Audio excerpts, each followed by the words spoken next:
cattle-roping cowboys, lawless mining towns, American icons such as Wild Bill Hickok, Bat Masterson, and Wyatt Earp. Legendary outlaws, the James Gang, the Daltons, John Wesley Hardin, and Billy the Kid. They're all part of that chapter in American history known as the Wild West. In Outlaws and Gunslingers, the true stories of that special era come alive again. In this episode, we shall see how the American Civil War shaped the greatest and deadliest of the outlaw gangs, the James Younger Gang.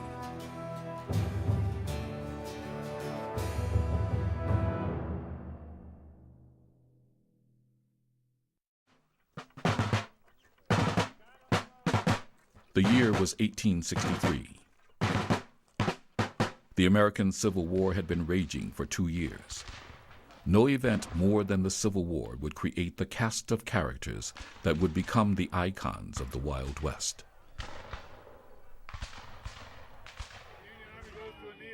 The gunslingers that we have come to know and have come to be part of our nation's legends. Many historians today would say the events that later unfolded in the Old West were just an extension of the conflicts and vendettas created during that American nightmare.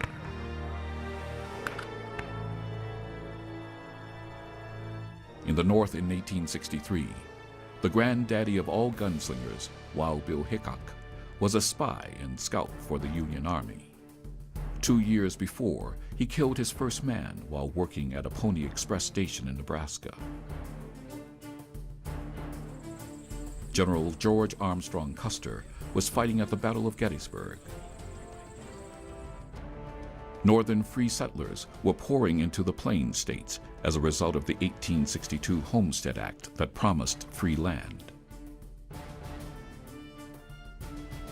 Allan Pinkerton, the founder of the Pinkerton National Detective Agency, had just created for Union General George McClellan what would become the Secret Service, and in the process had thwarted an assassination attempt on President Abraham Lincoln. In the South in 1863, Clay Allison, one of the deadliest gunslingers the West would ever see, was part of the 9th Tennessee Cavalry. Populations of Texas Longhorns left behind by the departure of the Mexican ranchers during the Mexican-American War were expanding and roaming free. But the defining event for the unfolding of the Old West took place in the northern state of Kansas when a group of Southern guerrilla raiders headed for the pro-Union city of Lawrence. On August the 18th,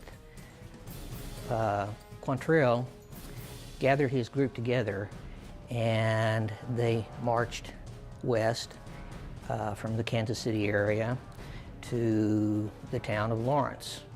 And on that day, they began a reign of terror that lasted much of the day, going from house to house, searching out the men. Altogether, at the end of the day, nearly 150 citizens had been massacred. In this group of Southern guerrilla raiders were its two most famous leaders, Bloody Bill Anderson and William Quantrill. But just as important among its rank-and-file soldiers were the younger brothers and Frank James, the brother of Jesse James. It is among these raiders that the James Younger Gang would learn to kill without remorse. The guerrilla fighting during the Civil War, the guerrilla fighting that would lead to the outlaw gangs, started early in what would become James Gang country. It was the fight over slavery in Kansas and Missouri. It was known as Bloody Kansas, or the Border Wars. It started in 1854 and continued right through the Civil War and beyond. It was the original Wild West. One of the things that was very unique about the Kansas-Missouri border, and this was during the territorial Kansas era from 1854 to 1861, and then on into the Civil War, is the accountability. And I think that that's one thing that defines the West. There is no accountability. During the border war between Kansas and Missouri, the few soldiers that are stationed at Fort Leavenworth, for example, have this whole territory to take care of. There's no way. So everybody knows that, and everybody knows they can get by with anything they decide to do. They might get caught eventually, but they're not going to get caught tonight, and they probably won't get caught tomorrow, and they might not get caught the next day. So there's some time to get by with things, and people took advantage of that. John Brown certainly did. He got by with all kinds of atrocities. So the stage had already been set in Kansas and Missouri. They had a head start on the rest of the country on this Civil War, and it was bloodier, it was more terroristic, it was with the gloves off. And that's the environment that Frank and Jesse and the Youngers and Bill Anderson had fermented in before the war had even started. Once the Civil War broke out in Missouri, a Union border state settled by slaveholding Southerners, there was no choice for her young men.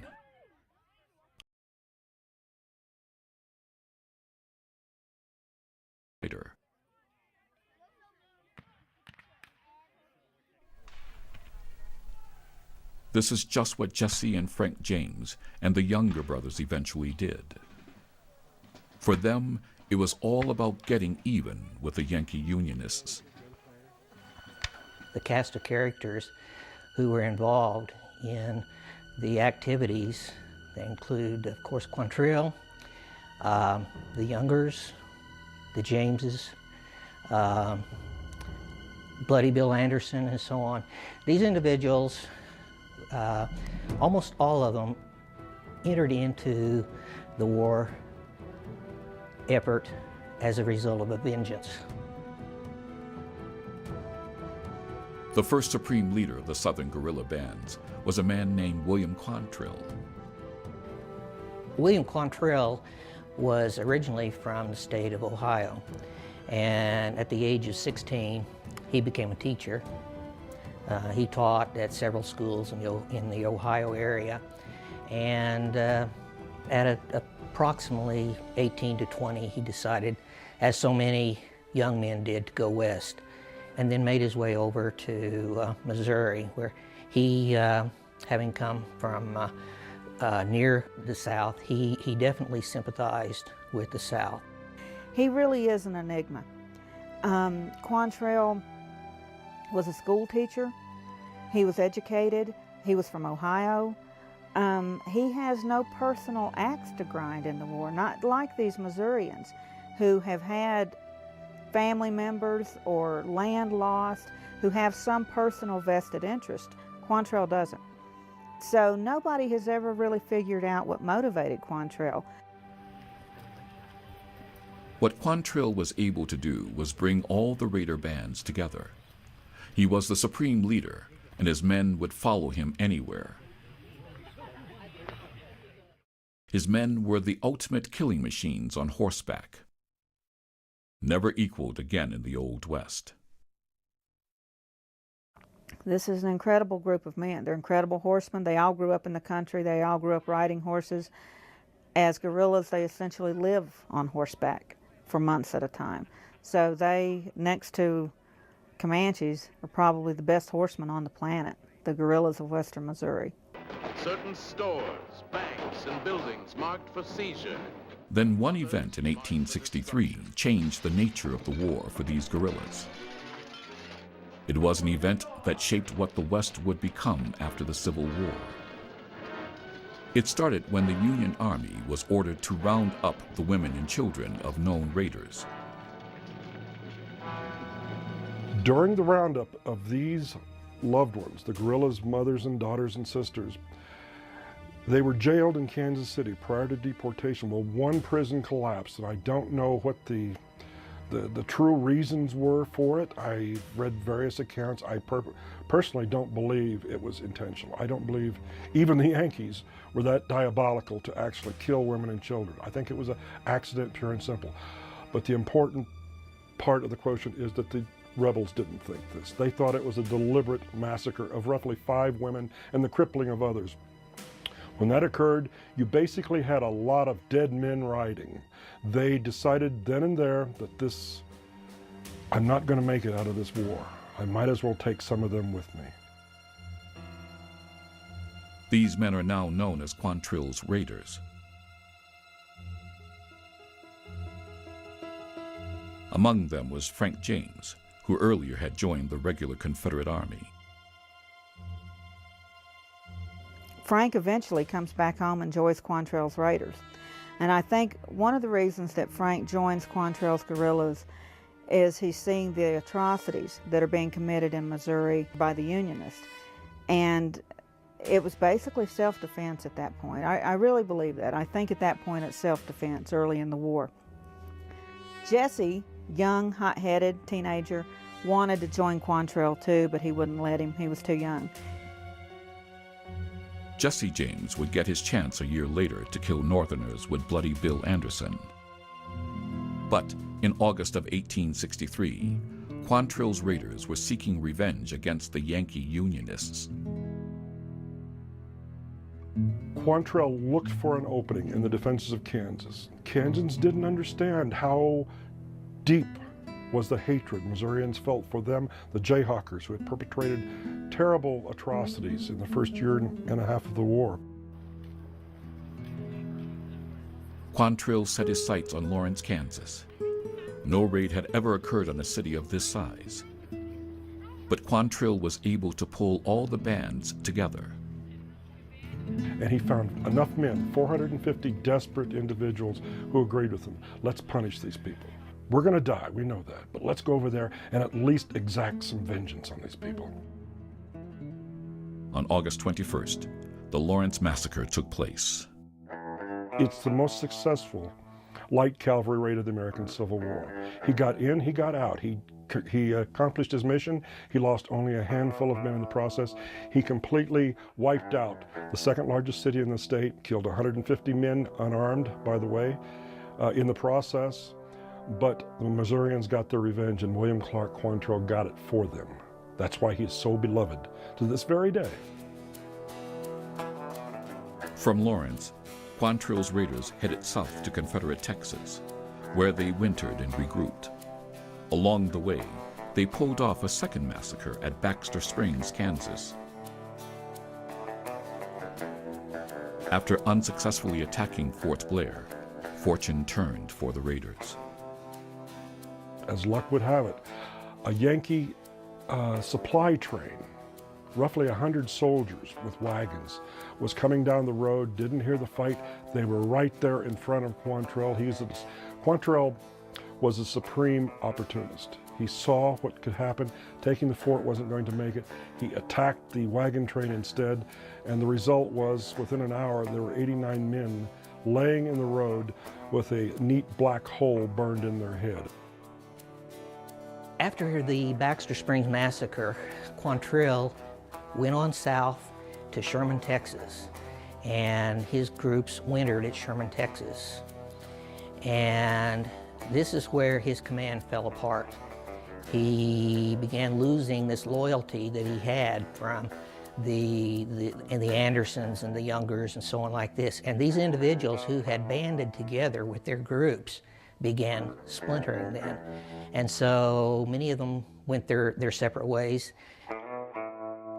Many historians say Quantrill lost his stomach for the brutal warfare that his raiders were now engaged in.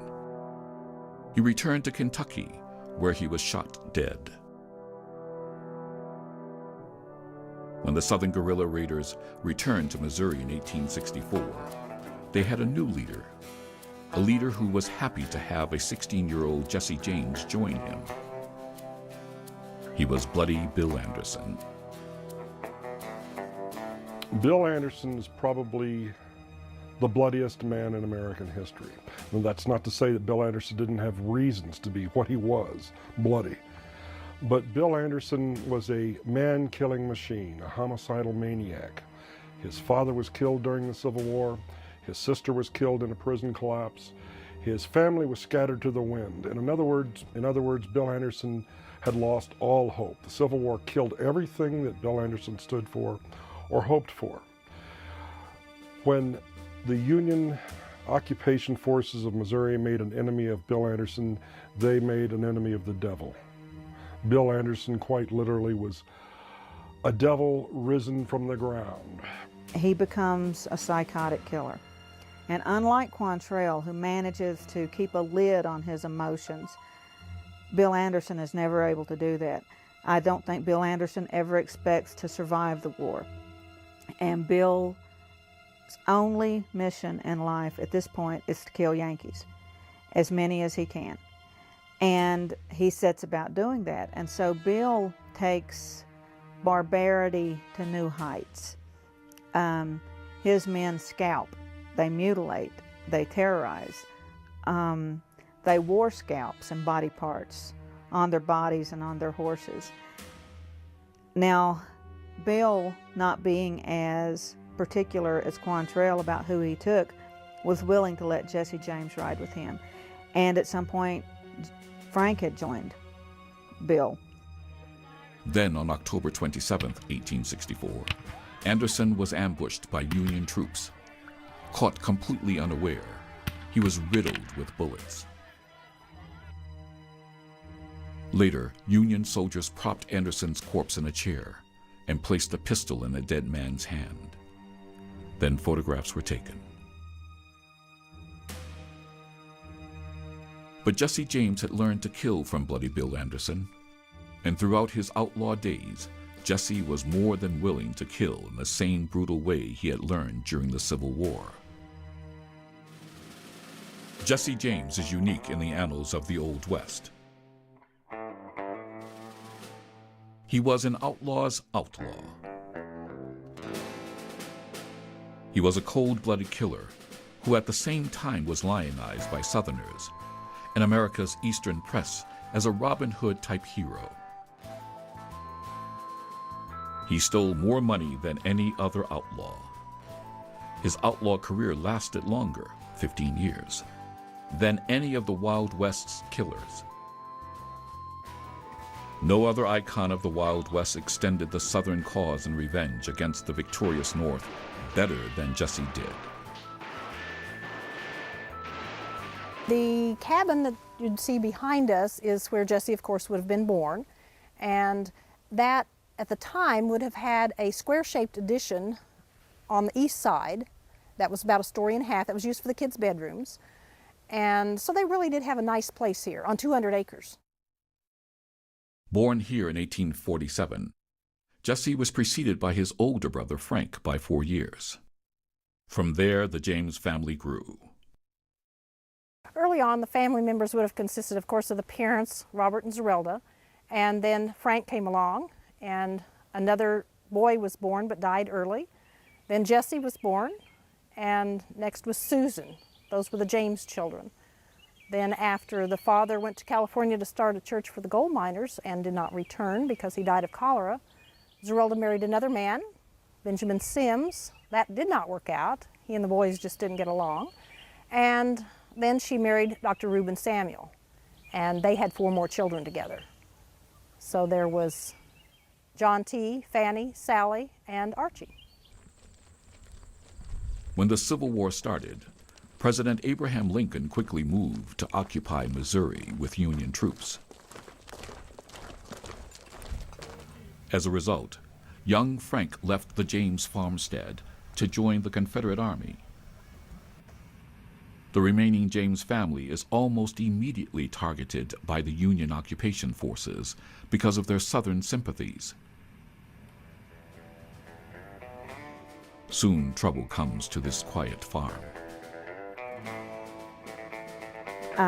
Their stepfather was hanged to the point of unconsciousness by Unionists who came and visited their farm, and Jesse was beaten.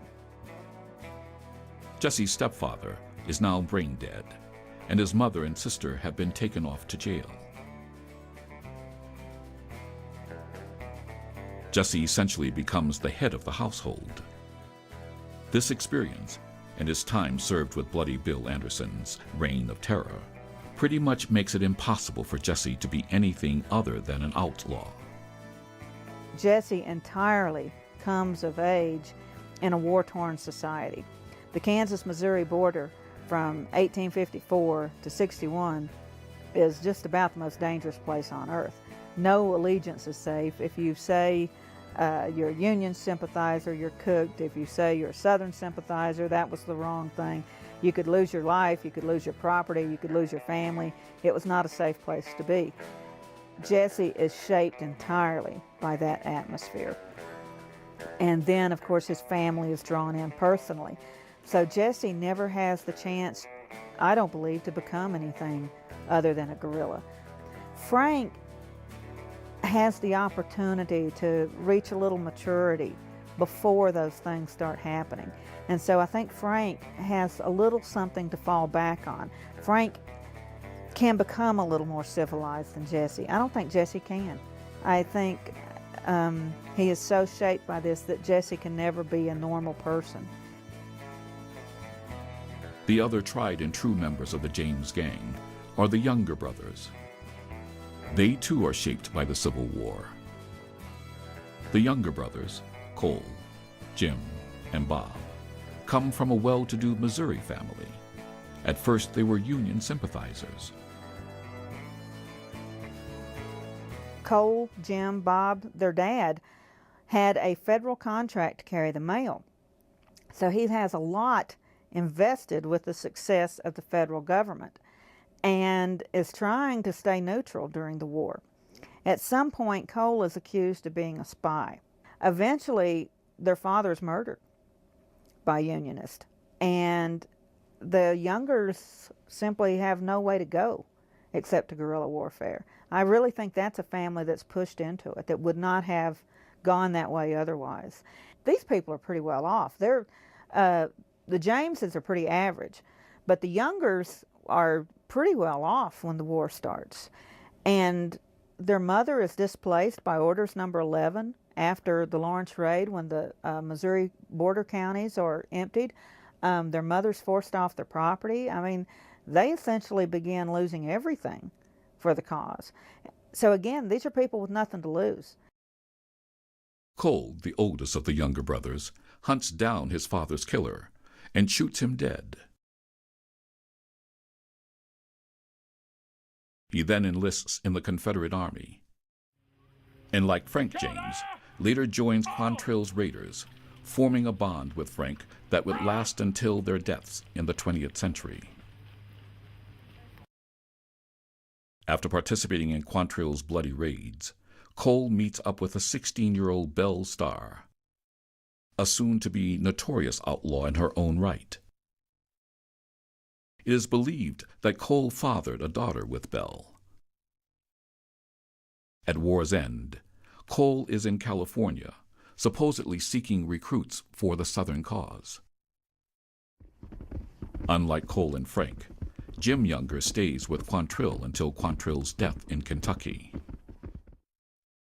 After General Robert E. Lee surrenders at Appomattox, Jesse tries to follow suit, but with an entirely different result. When the war ended, Jesse James tried to surrender. He rides into town under a white flag, and he is shot in the chest by Union soldiers. And I have heard historians argue about that, but I don't know how you get past that.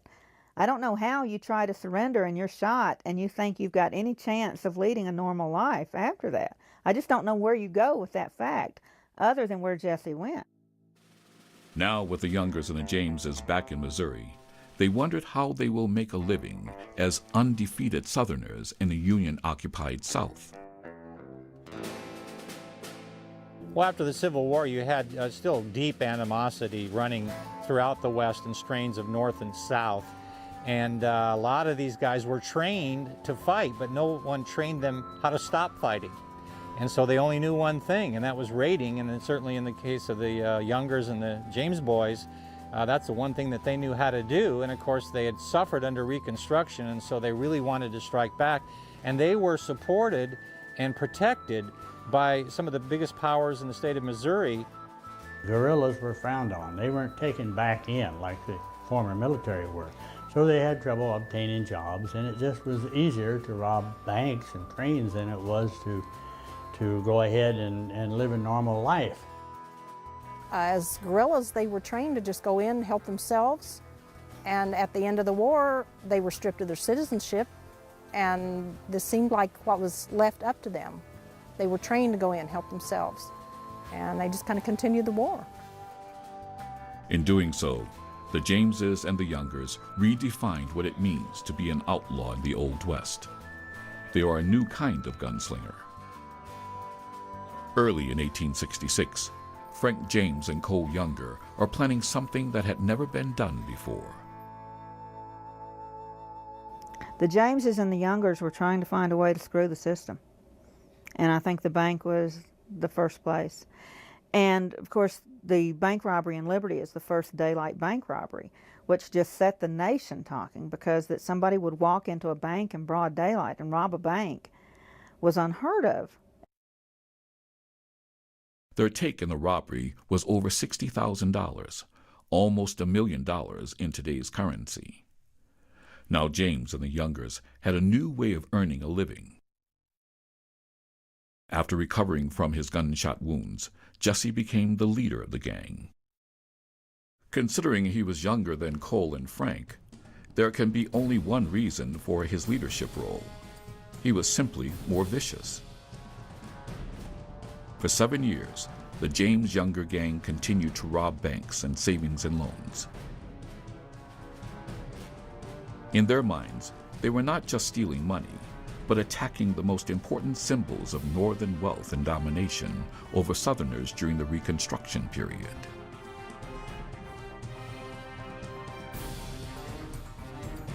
In 1869, Jesse started a relationship with John Newman Edwards, editor of the Kansas City Star newspaper. He turned Jesse into a legend, a beacon of rebel resistance against Northern Reconstruction. Everybody wants a hero. The South was actually hurting from losing the war, and Frank and Jesse were, built up into heroes by John Newman Edwards, the man who was the writer for the Times, the editor for the Kansas City Times. He was also a Confederate, had ridden with Shelby during the war, and he wrote numerous articles on these guys, on perhaps why they were doing what they were doing, that they were driven to this, that it for a long time actually was an excuse that Jesse wasn't even involved. And the letters that were written as though Jesse was writing them, but many of us believe John Newman Edwards actually wrote them. Jesse James knew he was famous. He sent letters to the editor.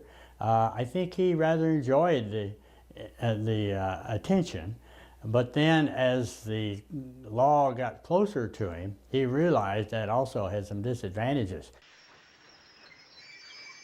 7 years after perpetrating the first broad daylight bank robbery in American history, the gang went after an even more spectacular target, another majestic symbol of Northern power and wealth.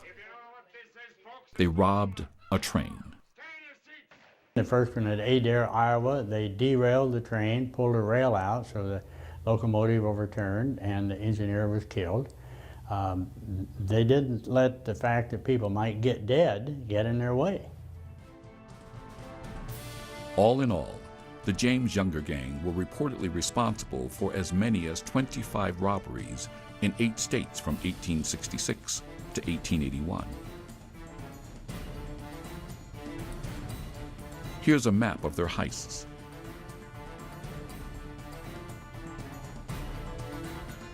But the robbing of trains marked the beginning of the end for the James gang. The railroad companies turned to the Pinkerton Detective Agency to protect their assets, to capture or kill the members of the James Younger gang. Allen Pinkerton was a Unionist through and through. If Jesse was exacting a vendetta against Northern oppression and Civil War injustices, Pinkerton now made it a personal vendetta against the James brothers.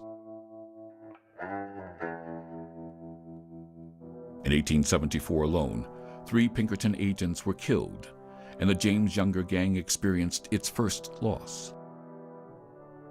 The youngest of the younger brothers, John, was gunned down by Pinkertons. Then in January of 1875, the unthinkable happened at the James farm, where 13 years earlier Jesse had been beaten by Yankees. The Pinkertons came out here in January, the 25th to be exact, in 1875, and I think they were just getting really embarrassed because they had figured they were going to be the ones to catch Frank and Jesse. They were top-notch detectives. Since 1866, when the boys started robbing, and 1875, they've lost agents. They haven't caught anybody. They're getting frustrated. They were actually told to come out here and start fire to the cabin. And I guess the weather was on the side of the James gang that night because it was snowing and it wouldn't catch. So they resorted to throwing things in through the window. And one of those things that came in through the window was a round metal ball. It went into the fireplace. How it got there is debatable, but at any rate, it exploded. Shrapnel hit Archie in the chest, that's the little 8-year-old boy, and he bled to death that night, which had been a horrible way to die. You know, or watch your child, I can't imagine. Mangled Zerelda's hand and they had to amputate, so really bad night for the family.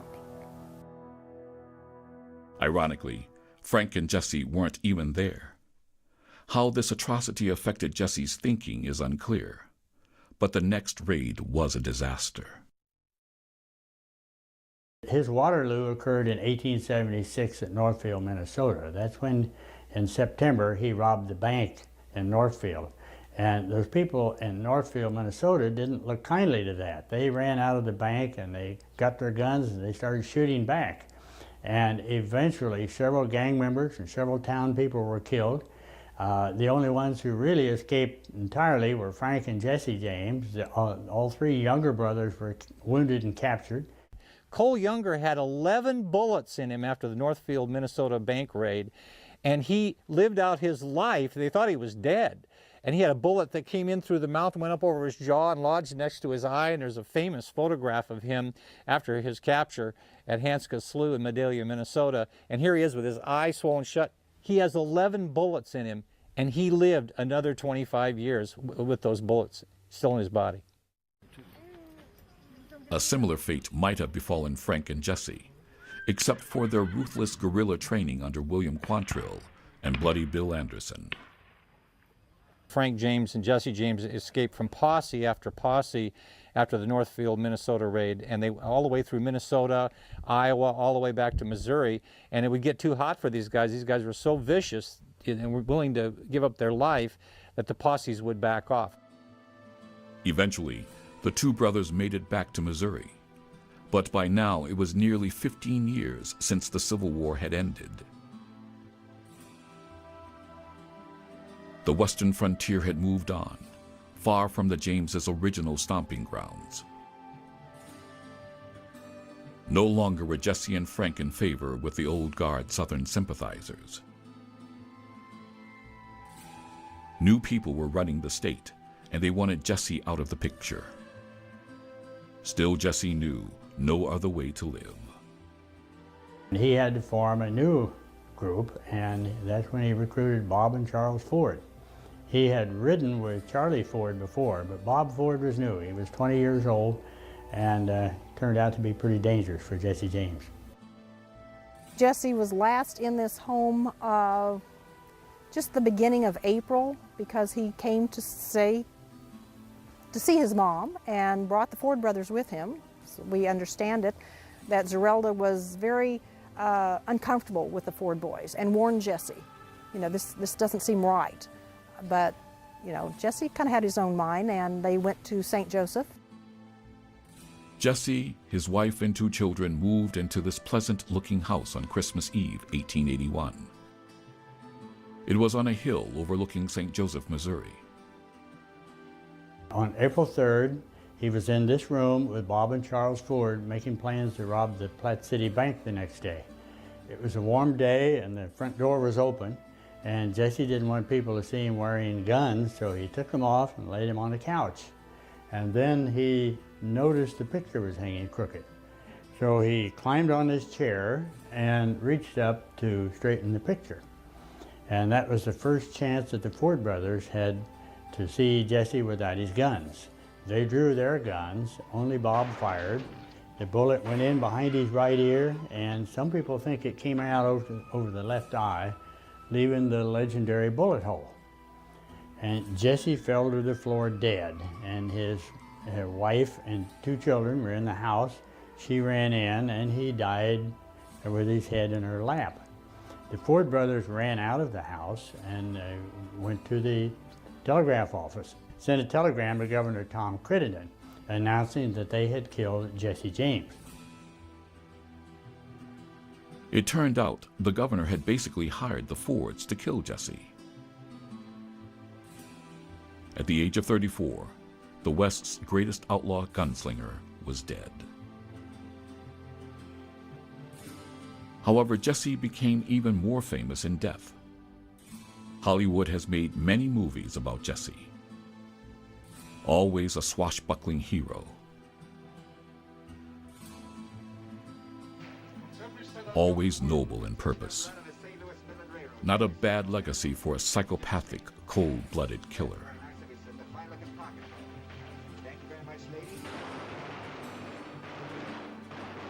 Even before that fateful raid in Northfield, Minnesota, the Wild West had passed the James Younger gang by.